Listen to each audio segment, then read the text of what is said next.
Sheehan on court Hylorachta is Irir Cas Aristoid Canon Ian Iliocacus the Queen Oga Kahorihe. Tris Liam Leven Cor Diplomachas and Eric that her Janta Aka con Velif in our Janga Gukish. Your Excellency, Dean of the Diplomatic Corps, Secretaries General, Excellencies, Minister of State Canon, distinguished guests all, may I say what it is a great pleasure to welcome you and your families again to Oris and Uchtron. I have already said I do want to congratulate all those members of the Diplomatic Corps and through you, Dean, to all of them for the wonderful efforts they are making in accommodating our native language, Irish. Gonna Margaret is Trisliam Latin. I congratulate yourself and all of those. I think that this is a very important year, as you have said, and I want to wish each and every one of you, and through you, your heads of state, wish all of the citizens of your countries what I wish for the people of Ireland. That is a year of peace, reflection, and renewed commitment to cooperation as we face together all of the challenges that we share, as we seek to make the necessary renewals that are necessary, and indeed the new beginnings that we must make, not only in the coming year, but that are called for in the decades ahead. So may I begin then by conveying my thanks to Your Excellency, Most Reverend Most Archbishop O'Golo, as Dean of the Diplomatic Corps, for your very kind wishes and your very, very kind words and good wishes for the coming year. May I say to you, Dean, that during this year I, as Uachtaráin Heron, and all Irish people will be looking forward to welcoming Pope Francis. This past year was yet another year in his pontificate in which he offered words of inspiration, hope, and indeed some very necessary reminders of what are our shared obligations not only to humanity, but to biodiversity on our planet, which is a very significant development in encyclical writing. Last Thursday I had the opportunity to meet the contributors to a volume entitled Laudato Si, an Irish Response, which was a collection of essays drawing from a distinguished number of Irish theologians, academics and environmentalists on that marvellous second encyclical of Pope Francis, which was subtitled, after all, On Care for Our Common Home. Their visit and their book, which was presented, of course, to His Holiness by one of my predecessors, former President Mary Robinson, on the occasion of the visit to him in Rome by the elders. And it was a reminder that His Excellency, you are the representative of a papacy that has made such a vital contribution to the dialogue we urgently need on the immense threats to our shared but increasingly vulnerable planet. Threats which constitute nothing less than an ecological crisis. Pope Francis has reminded us that pollution, climate change, the loss of biodiversity, the growing scarcity of fresh water, and global social inequalities, they are connected as part of a complex system which we must come to understand not only in each of its parts, but in its interconnections. In Laudato Si, a case is made for such an integrated vision that will deliver what is called a new and universal solidarity, a vision that combines issues of human dignity, work, environment, the rights of migrants and excluded communities, global poverty, sustainable development, the renewed threat of war, and how we must replace fear with hope. They are all dealt with in what is a groundbreaking moral statement, not only for the Vatican, but for the global discourse, I believe. How often, I must ask, will we need to have demonstrated to us the human catastrophe that is war?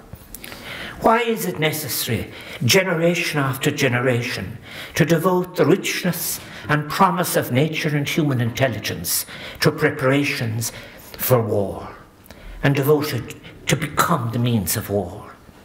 This year, on the 11th of November 2018, we shall, in countries across the world, commemorate the conclusion of the catastrophic events that began the 20th century in Europe which we now call the First World War.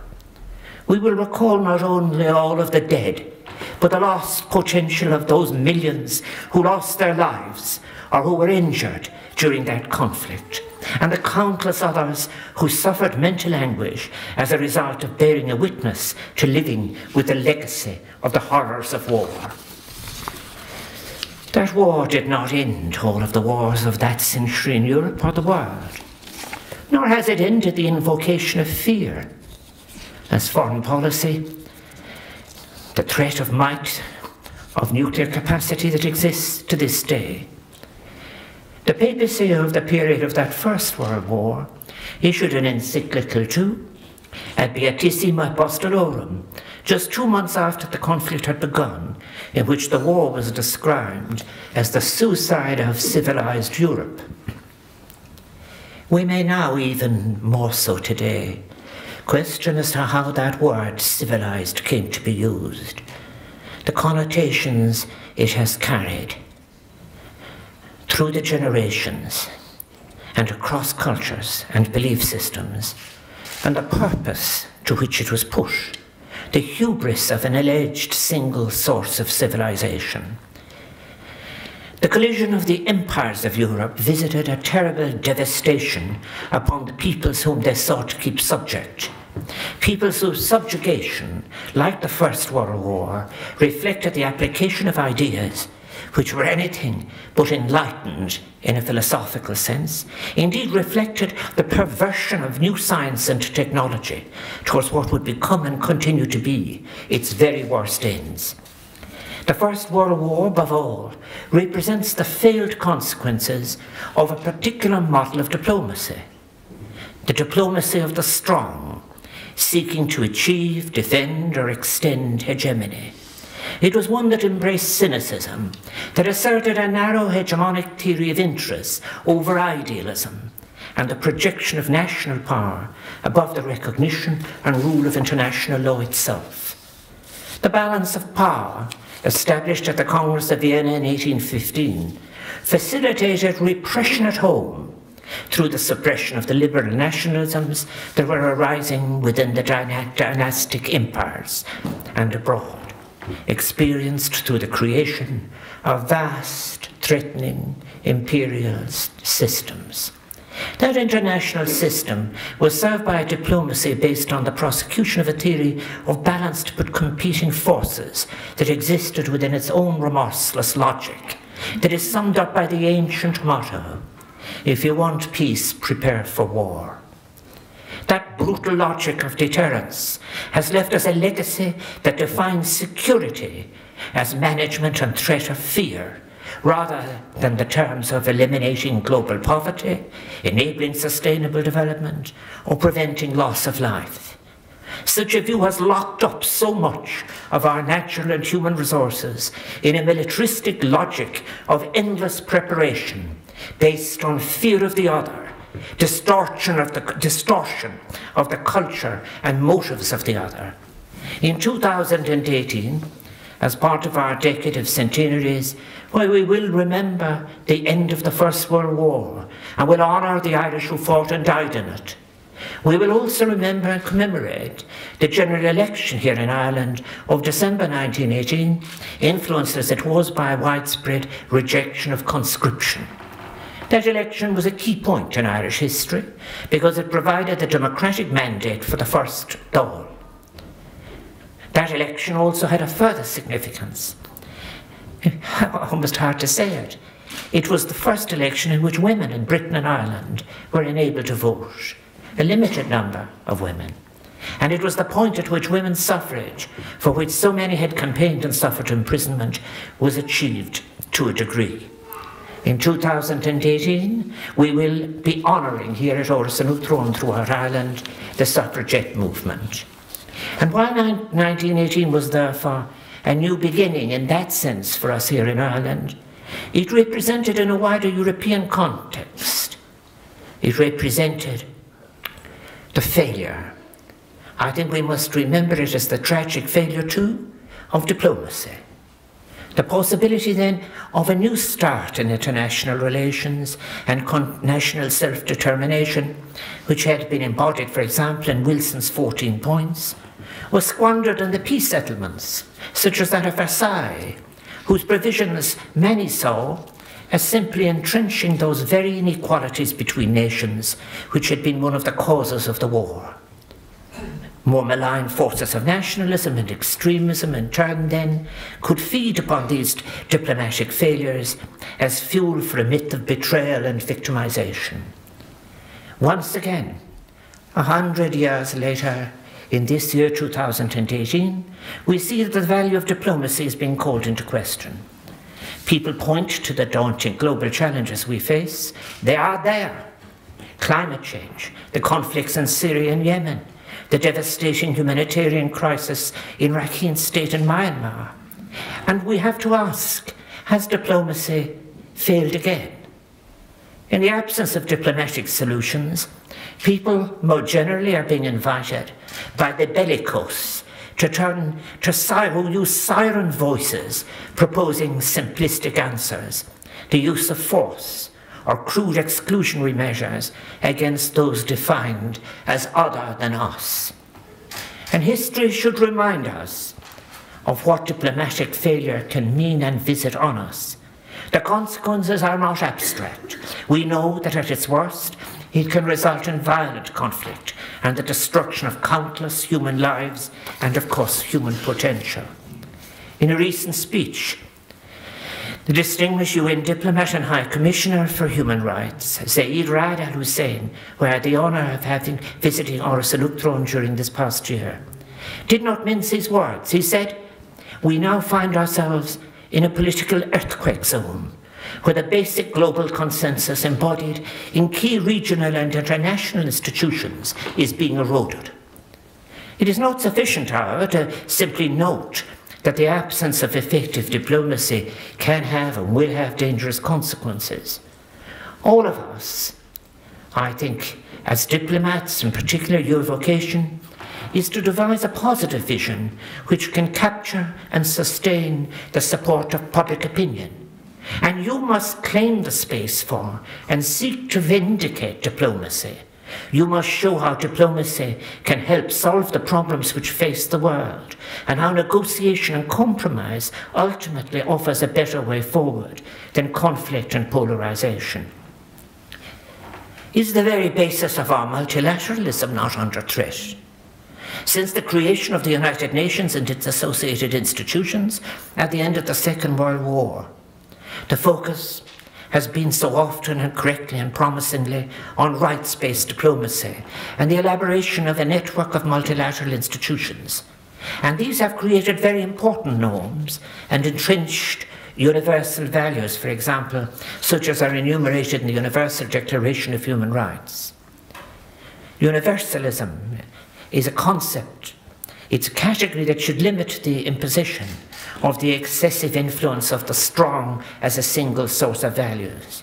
We cannot, of course, any of us, we should not and must not concede ground on what we have won for basic human rights and dignity. But some in the global south, however, argue that the invocation of this normative framework sometimes seeks to draw almost exclusively from Western post-Enlightenment thinking, and that this in turn leads to the exclusion of other sources of ethical value, of value systems, other sources and networks of knowledge. For example, the rich learning, culture and jurisprudence of the Islamic world is often ignored in a Western discourse which reduces centuries of sophisticated legal, religious and academic thought to a one-dimensional debate about extremism versus moderation. This is not merely lazy. It is not merely inadequate scholarship. It is dangerous talk, in my view. I believe we should seek to engage in a dialogue with other cultures based around a fundamental respect for different ways of seeing and draw for a new future on the deep knowledge which many cultures have through their specific and unique understanding of their world. an openness to different sources of knowledge, including, perhaps in particular, a desire to learn from indigenous cultures and many faiths, can only benefit our mutual understanding. And while we may differ in the conclusions we reach about how we engage with the world, it is important that through a process of dialogue and debate, we demonstrate together a sincere respect for the way other cultures and peoples reach different conclusions regarding politics and diplomacy. And I know and I believe that you as diplomats, with all of your skills of intercultural exchange, will be at the vanguard of those efforts to build mutual knowledge and understanding. But at the same time, we must also be concerned that anti-intellectualism is feeding a narrative in which a distorting rhetorical version of populism, for example, offers deceptively simple answers to complex issues. Words matter. They are the essence of diplomacy. They are your tools, because words both define and shape solutions. They can liberate and open up possibilities, but they can also shut down debate and dialogue. We have seen how the use of words, especially on social media, can make the work of diplomats much more difficult by narrowly defining the parameters in which problems can be considered and thereby closing off possibilities. Dear friends, the challenges which we all face then in 2018 are some of the most daunting since the end of the Cold War. Back then there was optimism, maybe hubris, that somehow we had reached an historical apotheosis. Professor Fukuyama went so far as to argue, rather arrogantly, that we had reached the end of history itself. That is, the end point of mankind's ideological evolution, and that the universalization of Western liberal democracy and its particular serving form of economic theory would be the final form of human government. And that scholarship had consequences in quenching and stifling important debate. It turned out not to be so. History has a way of reasserting itself. Your task as diplomats, then, is to face that reality squarely and to imagine a new way of dealing with global problems while remaining true to the values which must shape diplomacy. The patient work of building friendships between people and of constructing peaceful collective solutions to what are our shared problems. The global problems which face us are manifold and interlinked and require global understanding and cooperation.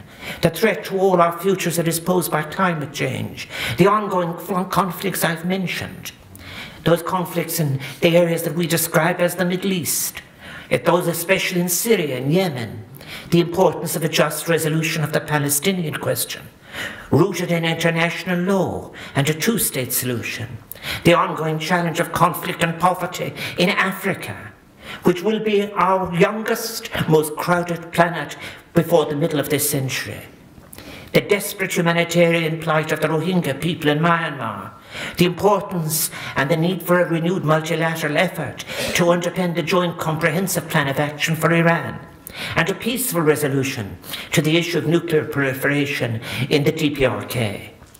So let us all consider then the many difficult journeys too, separate from these major issues, being undertaken by many of our fellow citizens with whom we share this vulnerable planet.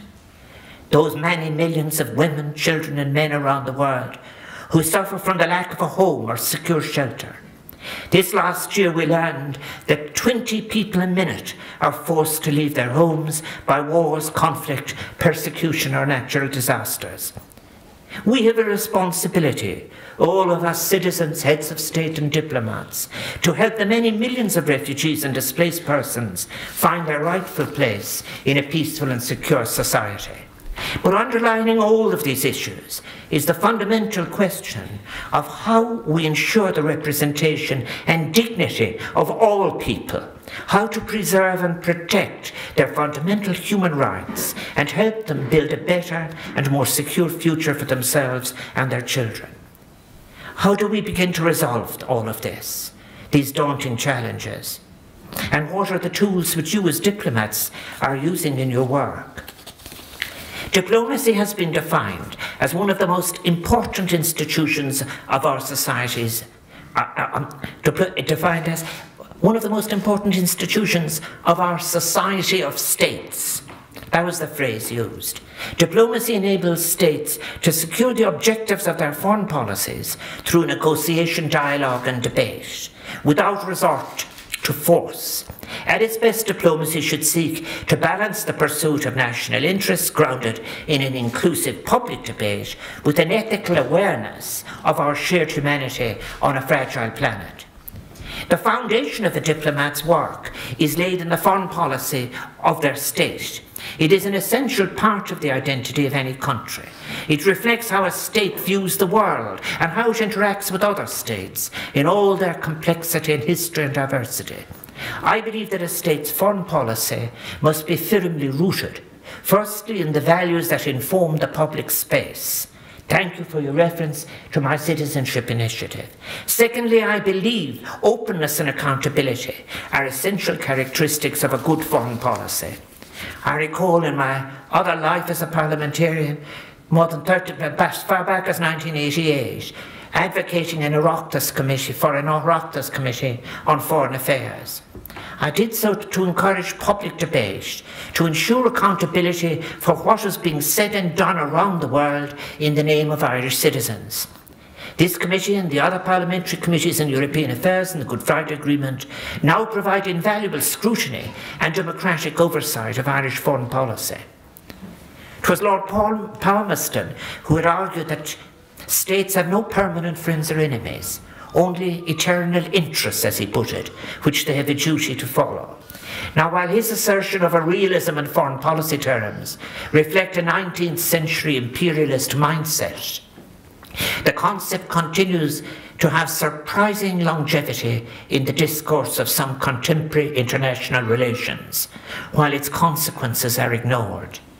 Those principles in their day led to disastrous human consequences, and re-invoking them brings horrific contemporary risks that are neglected, as the principles of what led to disastrous human consequences are re-invoked. In Ireland's case, we believe our foreign policy must go beyond any narrow realist assertion of national interests as asserted so bluntly and with such appalling consequences as Palmerston.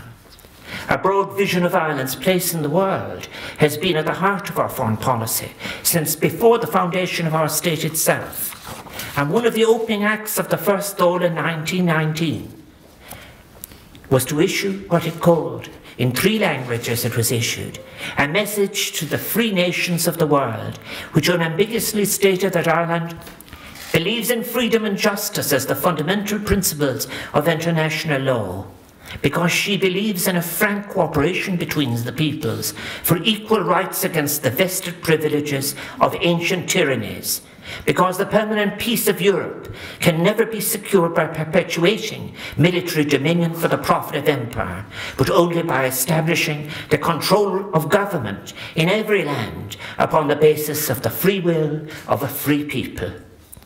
Those fundamental principles of justice, belief in the rule of international law, equality between nations and respect for the democratic rights of people everywhere, continue to form the bedrock of Irish foreign policy.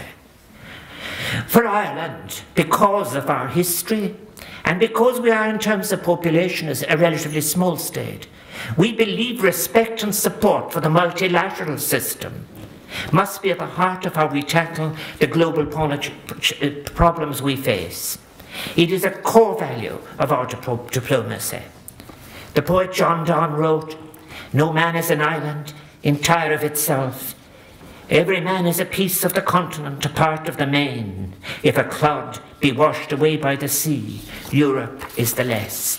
Donne's words are relevant to the current challenges we face as Europeans.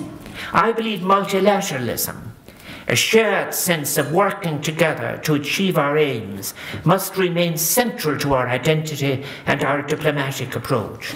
It is vital that we work together, For example, to build a Europe that fulfills the aspirations of its citizens, which goes beyond economic prosperity and growth, but encompasses also, more fundamentally, a cohesive vision of our values as Europeans, expressed in a generous engagement with the wider world. The European Union is challenged by the need to reaffirm its relevance to the daily lives of its citizens. I welcome the debate around the future of Europe and the process of public engagement and dialogue, which I hope will reconnect these citizens on the European street with a vision of Europe, founded on concepts of what based on what we must share, such as solidarity with our neighbours and on the meeting of the basic needs of all of our citizens across borders. The joint report from the European Union and the United Kingdom negotiators on progress in phase 1 of the Brexit negotiations, published on the 8th of December, was a very important step forward. On Irish-specific issues, the report includes the maintenance of the common travel area, protection of the Good Friday Agreement in all its parts, and the gains of the peace process, including avoiding a hard border and the protection of European Union citizenship and other rights. And these are underwritten by a firm guarantee from the United Kingdom that a hard border would be avoided, and includes commitments as to how this will be achieved. So I hope that 2018 will be a helpful year and will also bring an early restoration of all of the institutions of the Good Friday Agreement, and that the agreement in all its parts is fully protected and respected in the context of the United Kingdom's withdrawal from the European Union. It is disappointing that after several phases of negotiations in different formats, it has not been possible to reach an agreement to restore the executive. I wish the new talks well. I believe that it remains possible to reach an agreed outcome which ensures implementation of previous agreements and reflects the core principles of the Good Friday Agreement and power sharing itself: partnership, equality, mutual respect. Northern Ireland has been transformed over the past few decades, but the process of reconciling the two communities must continue so that the full potential of the decisions made by all the people of this island in 1998 can be fully realised. I quoted John Donne. He reminded us that no one stands alone. We are all members of a series of overlapping and intersecting communities, constantly interacting with each other. And that is the case for states also. Even the strongest and most successful must cooperate with others to tackle the global challenges I have mentioned, such as climate change. These challenges transcend borders. In Ireland's case, this aspiration is given tangible form in our consistent, unambiguous support for multilateral institutions, and through them for disarmament, non-proliferation, in the determination of our peacekeepers to not only to respond, but to prevent conflict, and in our development assistance programme, which seeks to affirm human dignity and seek to help alleviate poverty and hunger. I've seen in my many visits to the diaspora, most recently, Sabine and I, in our visit to Australia and New Zealand, how the work performed by Irish diplomats over many generations on decolonisation, human rights, the struggle against apartheid, and disarmament and non-proliferation have forged Ireland's reputation on the world stage. That is the core of Ireland's reputation. This is a legacy of which we are rightly proud and which we are anxious to retain as a key building block in our diplomacy. I want to recall particularly, at a time of heightened global tension, the dedicated work of our defence forces deployed on peacekeeping and humanitarian operations. Over 1,400 Defence Force personnel served overseas in this last year of 2017, saving the lives of refugees in the Mediterranean, patrolling the rocky hills of South Lebanon, and indeed keeping the fragile peace on the Golan. In 2017, Ireland was also one of the sponsors of the Treaty to Prohibit Nuclear Weapons, which is intended to lead ultimately to their total elimination.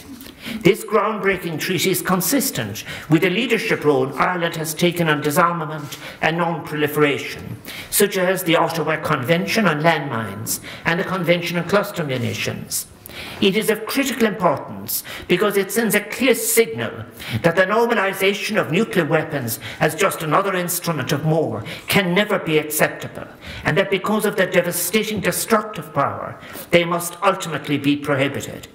And I am proud of the role Ireland played in the negotiation of the Sustainable Development Goals. These goals challenge all states to deal with trade, debt, environmental protection, intellectual and spiritual freedom, as well as cultural diversity, in a spirit of justice, partnership and mutual solidarity.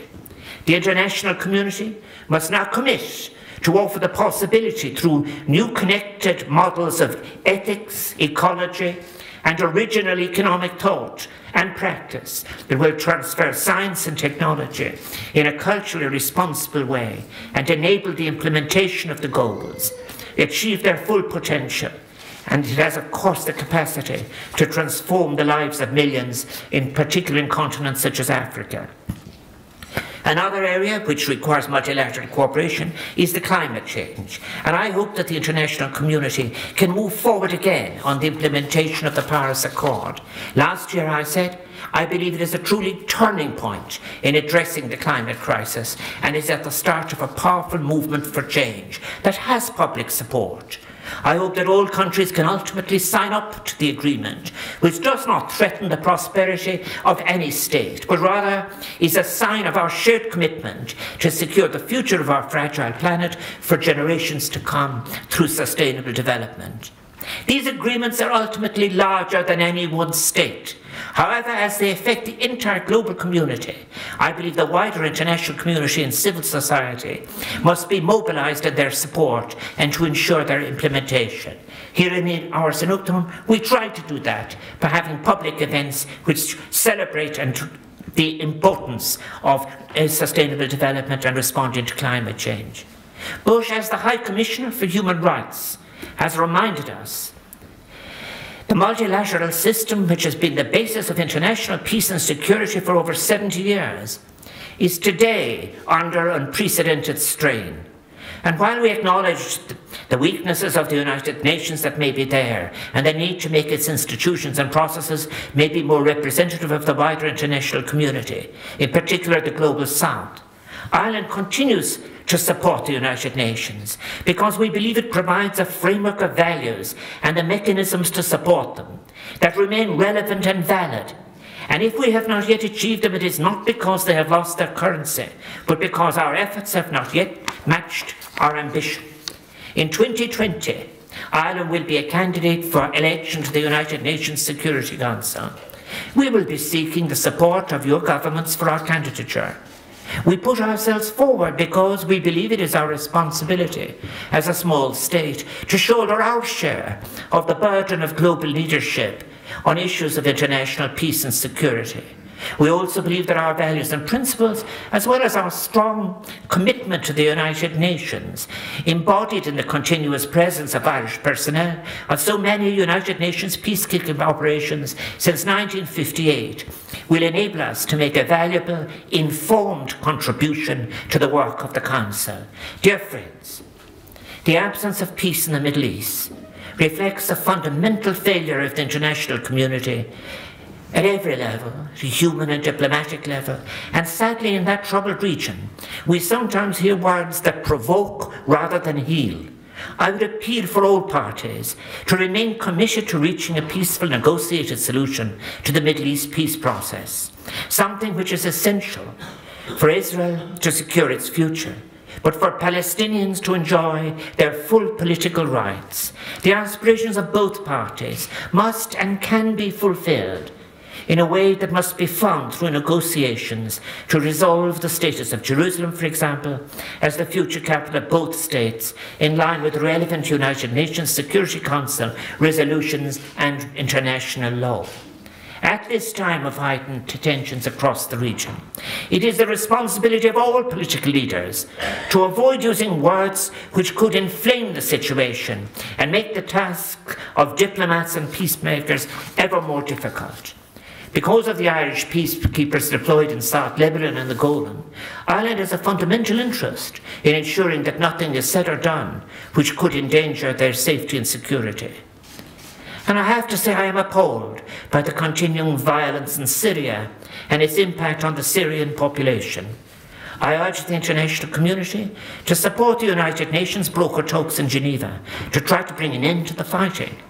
Ireland has contributed vital assistance to the millions of Syrians who have been displaced by this humanitarian disaster, but the conflict itself must be brought to an end. And then we must all be concerned, surely, about the situation in Yemen. The conflict there can only be resolved through a negotiated settlement based on respect for human rights and international law, and improved humanitarian access to those who need it, and without delay. Regional actors have a particular responsibility to do all they can to bring an end to these conflicts. And we all have been watching with the greatest concern the violence that has flown from the Rakhine state in Myanmar. A devastating humanitarian crisis has developed as a result of the recent violence, and over 600,000 people, most of whom are members of the Rohingya community, have fled to Bangladesh. The recommendations of the Advisory Commission on Rakhine State, so ably chaired by former United Nations Secretary General Kofi Annan, should be implemented in full, which would allow those returning to Rakhine be reintegrated. They would ensure their livelihoods, would provide urgent humanitarian relief for the significant number of refugees in Bangladesh. Finally, dear friends, in his poem Snow, the Belfast-born poet Louis MacNeice reminded us of the inherently mutable and unstable context in which diplomatic work takes place. World is suddener than we fancy it.